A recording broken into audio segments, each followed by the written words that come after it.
Hello guys, आपका स्वागत है हमारे चैनल जेके स्टडी स्टफ में। आज की वीडियो में हम बात करने आ रहे हैं ड्यू कॉलेज के ऐसे स्टूडेंट जो सोल रेगुलर या फिर एनसीएफ से बिलोंग करते हैं और साथ ही साथ वो अभी सेकंड सेमेस्टर में। उनके पास जो कोर्स है वो है बीए पॉलिटिकल साइंस ऑनर्स और इसके अंदर एक बुक जिसको आप सब्जेक्ट भी कह सकते हो, वो अपनी पर्सपेक्टिव ऑन पब्लिक एडमिनिस्ट्रेशन। तो इसकी जो यूनिट सेकंड है उसके 5th चैप्टर की हम बात करेंगे इस वीडियो में। बाकी 5th चैप्टर का जो अपना फर्स्ट पार्ट है वो मैं ऑलरेडी कंप्लीट कर चुका हूँ। अगर आपने वीडियो नहीं देखी तो ऊपर आपको आई बटन दे रखा है, उस पर क्लिक करके आप वीडियो की प्लेलिस्ट को ओपन करके वीडियो को देख सकते हैं।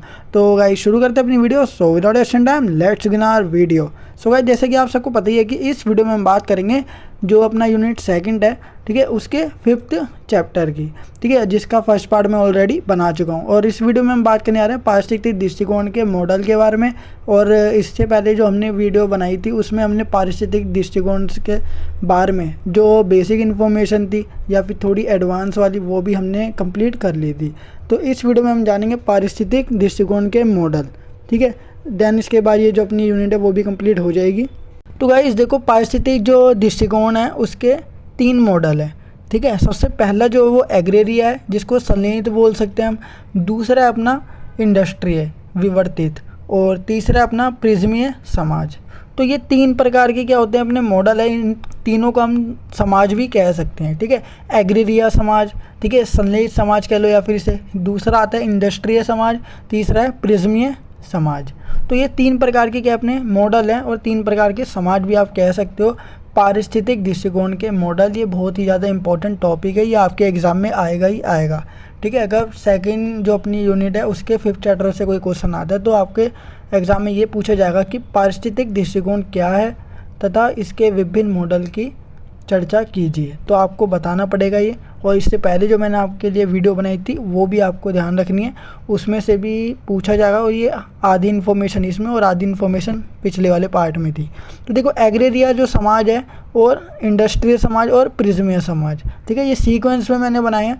तो हम इसको धीरे धीरे क्या करेंगे, ये सीक्वेंस में क्या करेंगे, पढ़ेंगे। तो सबसे पहले हम एग्रेरिया समाज के बारे में जानेंगे। तो उससे पहले हम बेसिक इन्फॉर्मेशन जो वो पढ़ लेते हैं, ठीक है। विश्लेषण के उद्देश्य से अगर हम जांच पड़ताल करके देखें तो रिक्स ने, ठीक है, फ्रेडरिक्स जो है जिनके नाम पे ये यूनिट बनाई गई है, उन्होंने प्रशासनिक तंत्र के मॉडल को विकसित किया था। प्रशासन मतलब कि जो भी सिस्टम है वो कैसे चलाया जाए, प्रशासनिक जो भी सिस्टम होता है उसको कैसे चलाया जाए, तो उसके लिए कई सारे मॉडल को क्या किया था, उन्होंने विकसित किया था। 1950 के दशक में उन्होंने समाज को 2 समूह या 2 ग्रुप में बांट दिया था। पहला एग्रेरिया समाज और दूसरा इंडस्ट्रियल समाज। एग्रेरिया का दूसरा नाम संलयित समाज है और इंडस्ट्रियल का दूसरा नाम विवर्तित समाज है, ठीक है। तो सबसे पहले हम इन दोनों के बारे में जानेंगे, एग्रेरिया समाज और इंडस्ट्रियल समाज, जो कि रिक्स ने क्या करा था, इनको विकसित करके इनको 2 भागों में बांट दिया था। मतलब 2 समाज को 2 ग्रुप में बांट दिया था, एग्रेरिया और इंडस्ट्रियल, 1950 के दशक में। फिर तीसरा निकल कर आया था प्रिज्मीय समाज, वो भी हम जानेंगे। सबसे पहले हम ये 2 जान लेते हैं।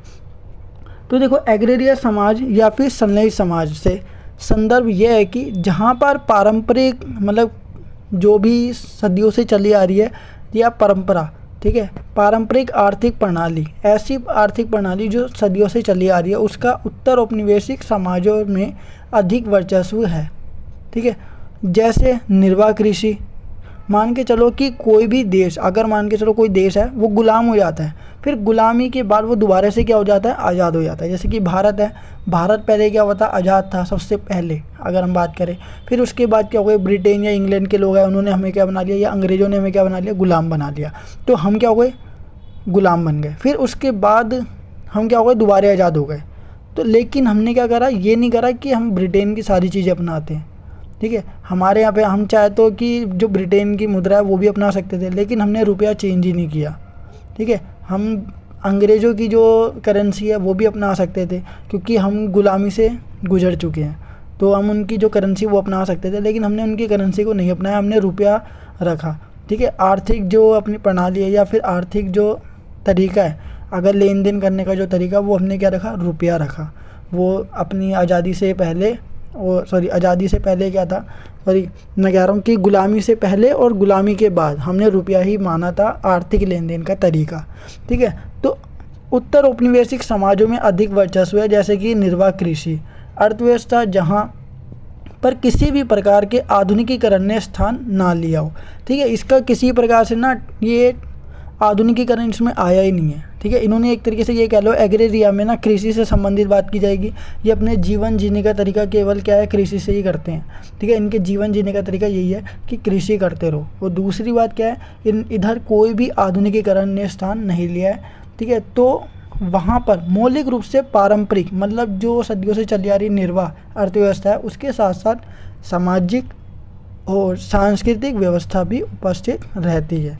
ठीक है, समाज की जो पुरानी सोच है वो रहेगी और दूसरी बात सांस्कृतिक जो भी पहनावा है खान पान वो हमेशा पहले वाला ही रहेगा, क्योंकि आधुनिकीकरण ने स्थान ही नहीं लिया तो वो दूसरे देशों को कैसे अपनाएंगे। इसलिए तो एग्रेरिया में किसी भी बाहरी देश ने मतलब कि किसी भी बाहरी देश का कोई प्रभुत्व नहीं होता।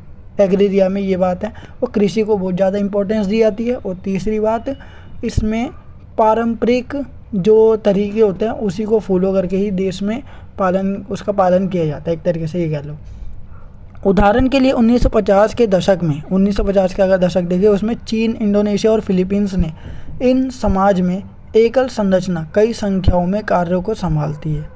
ठीक है, इन समाजों की अर्थव्यवस्था पारंपरिक तरीके जो भी पुराना तरीका जैसे कि विनिमय प्रणाली हो गई, वस्तु विनिमय प्रणाली हो गई, उस पर आधारित है।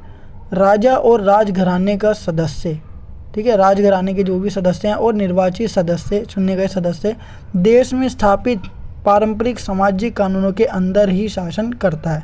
और संपूर्ण प्रशासनिक तंत्र, पूरे जो प्रशासनिक जो सिस्टम है अपना, ठीक है, उस समाज के नागरिकों के विकास, समृद्धि और उत्तम जीवन के बजाय राजघराने के सदस्यों की रुचि को अधिक महत्व देता है। अज्ञानता और आरोप की प्रवृत्ति जो भी सोच है उसके मूल्यों का दैनिक जीवन में बहुत ही ज़्यादा समाज में वर्चस्व है। तो इसमें जो अभी हमने ऊपर पढ़ा जैसे कि राजघराने, मतलब कि इसमें क्या होगा कि एक व्यक्ति ना अपने देश के अंतर्गत रहकर ही क्या करेगा, शासन करता है। और दूसरी बात, इसमें कोई भी मतलब कि ज़्यादातर लोगों में ज्ञान तो होता ही नहीं है, क्योंकि कृषि से संबंधित वो कार्य कर रहे हैं, वो अपना डेवलपमेंट करने की सोच ही नहीं रहे। ठीक है ना, आधुनिकीकरण को अपना रहे हैं, उन्होंने आधुनिकीकरण को नहीं अपनाया और दूसरी बात कृषि को विकसित करने का भी कोई तरीका नहीं अपनाया है। ठीक है, या फिर एक ये कह लो कि कृषि का मतलब कि वो हाथों से कृषि करते थे बस, ठीक है, हाथों का यूज़ करते थे, लेकिन औजार वगैरह किसी का यूज़ ही नहीं करते थे। दूसरी बात क्या, उन्होंने ये भी नहीं सोचा कि ट्रैक्टर या फिर हम किसी कोई मशीन का यूज़ करके हम इसको जल्दी से समेट ले। ठीक है, क्योंकि उनको मशीनों का कोई ज्ञान नहीं था। भारत की अगर हम बात करें तो आज़ादी के समय उनको कृषि जो मतलब कि उद्योग वगैरह उनको कैसे चलाने वो पता ही नहीं था, क्योंकि जब तक अंग्रेज़ भारत में थे, अंग्रेज ही क्या करते थे, कृषि करते थे। अंग्रेज़ कह रहा हूँ, कृषि करते थे, उनके पास मशीनें थी। ठीक है, तभी वो कच्चा माल तैयार करके अपने देश ले आते थे, फिर उसके कच्चा माल लेते थे, फिर अपने देश ले आकर उसको तैयार माल में बदल कर वापस भारत में लाते थे और महंगे दामों में बेचते थे। ठीक है, तो लेकिन भारत के पास इतनी नॉलेज नहीं थी, तो अज्ञानता और आरोप की प्रवृत्ति जो है ना, उसके मूल्यों का दैनिक जीवन में बहुत ही ज़्यादा समाज में वर्चस्व है। ठीक है, और एक देश के अंदर ही उसी देश के लोग क्या करते थे, राज करते थे और एक ही व्यक्ति राज करता था।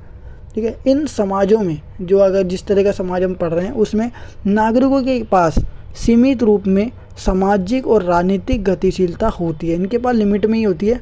ठीक है, गतिशीलता जो होती है समाज और राजनीतिक तौर पर, और किसी भी प्रकार का विशेष श्रम या मजदूरी या कार्य का विभाजन नहीं होता है।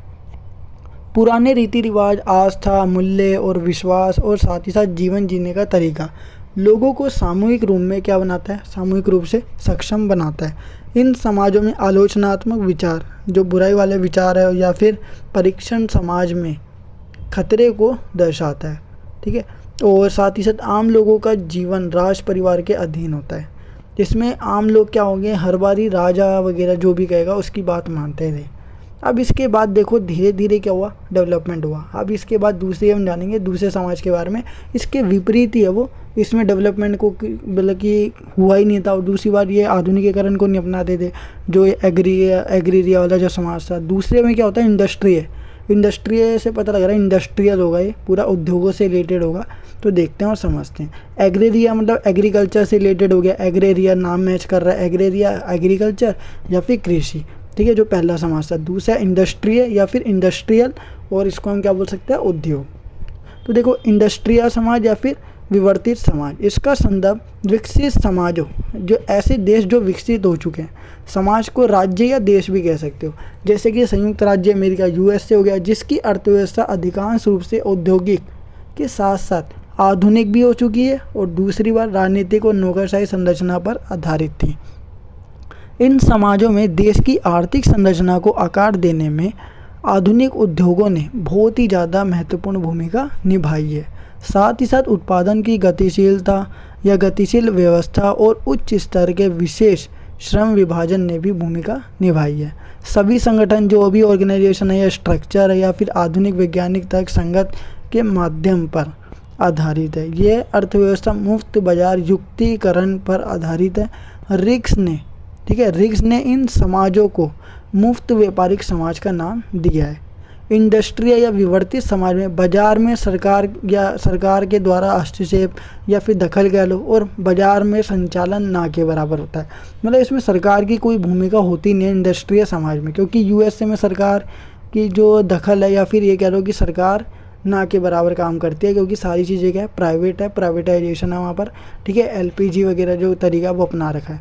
फिर इसके बाद देखो जो अपना तीसरा आता है, बाद में रिक्स ने, ठीक है, रिक्स जो है फ्रेडरिक्स, उन्होंने एक समतावादी मॉडल को बनाया। ठीक है, एक समतावादी जो वो मॉडल है वो बनाया, जिसे ट्रांसिटिए का नाम दिया गया, जिसका तात्पर्य समाज को परिवर्तित करने से, मतलब समाज को बदलने से है, जो कि एग्रेरिया मतलब कृषि से संबंधित जो समाज है और उससे औद्योगिक आर्थिक व्यवस्था के संक्रमणकालीन चरणों को दिखाता है। मतलब इसमें ना समाज को क्या करना है, बदलना है। एग्रेरिया जो समाज है, जो पिछड़ा हुआ समाज है, या फिर एक तरीके से कह लो कि जो पारंपरिक जो व्यवस्था है उसको मानता है, उस पर भरोसा करता है और आधुनिकीकरण को नहीं अपनाता।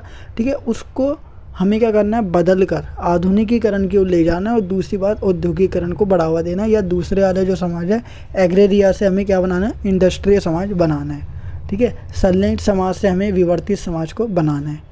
तो ये इसमें मतलब इन बातों पर ध्यान दिया जाता है। ट्रांसिटिए जो समाज है, या फिर अपना तीसरा जो समाज है प्रिज्मीय समाज, ये समाज आर्थिक, सामाजिक और राजनीतिक रूप से एग्रेरिया और इंडस्ट्रियल के बीच, ठीक है, एग्रेरिया और इंडस्ट्रियल की विशेषताओं को प्रतिबिंबित करता है, मतलब दोनों की विशेषताओं को बताता है। रिक्स प्रिज्मीय समाज कहते हैं इसे, ठीक है, जो कि एक मध्यस्थ समाज है।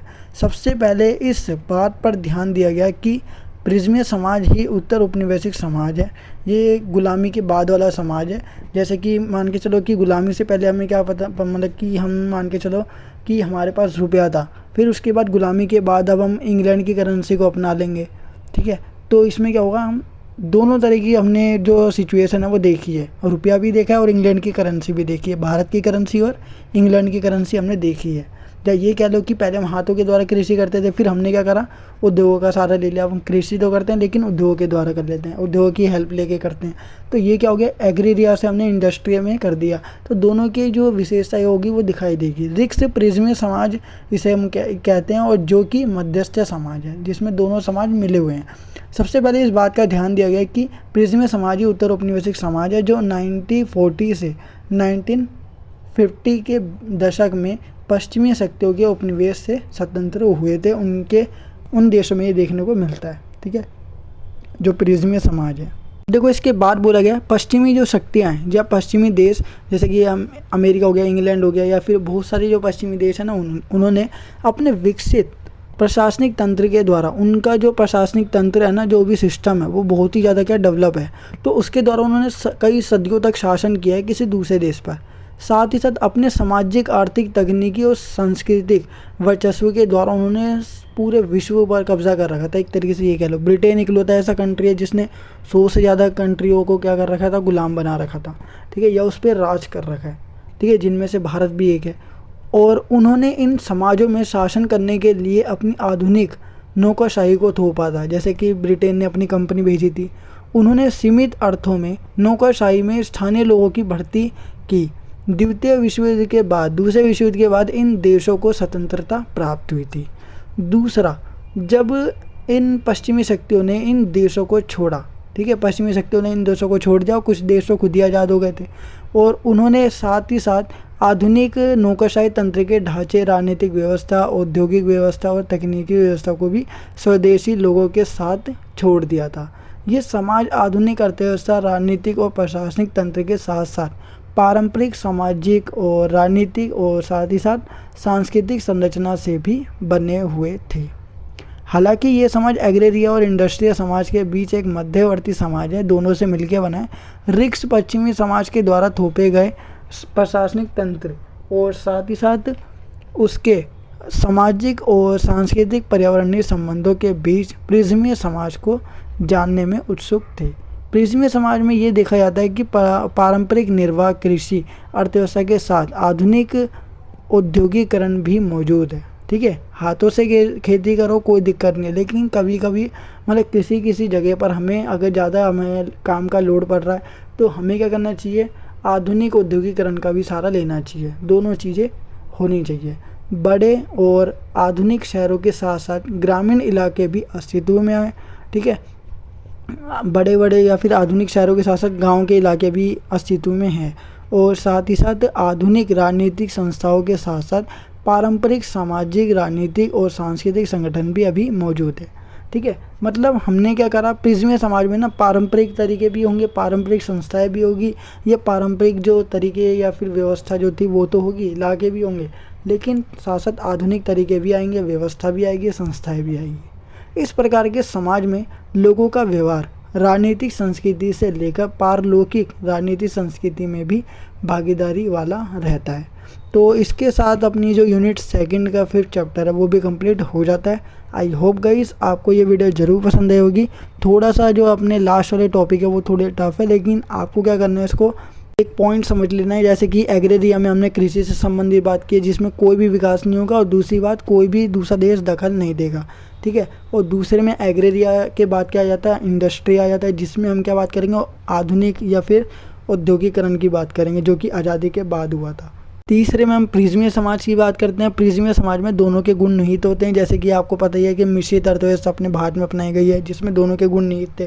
ठीक है, जो कि पंडित जवाहरलाल नेहरू के द्वारा अपनाई गई थी मिश्रित अर्थव्यवस्था, जिसमें हम क्या करेंगे, जो अपनी समाजवादी और पश्चिमी अर्थव्यवस्था दोनों का मिक्सचर होगा ये। ठीक है, तो ये थी आज की वीडियो। आई होप गाइस आपको वीडियो जरूर पसंद होगी। अगर आपको वीडियो पसंद है तो वीडियो को लाइक शेयर कमेंट करना बिल्कुल ना भूलिए, और साथ ही साथ अगर आप हमारे चैनल पर नए हो तो चैनल को सब्सक्राइब एंड बेल नोटिफिकेशन पर क्लिक करके आप हमारे आने वाली हर वीडियो की नोटिफिकेशन तुरंत प्राप्त कर सकते हैं। सो गाइस मिलते हैं नेक्स्ट वीडियो के साथ। So thanks for watching this video.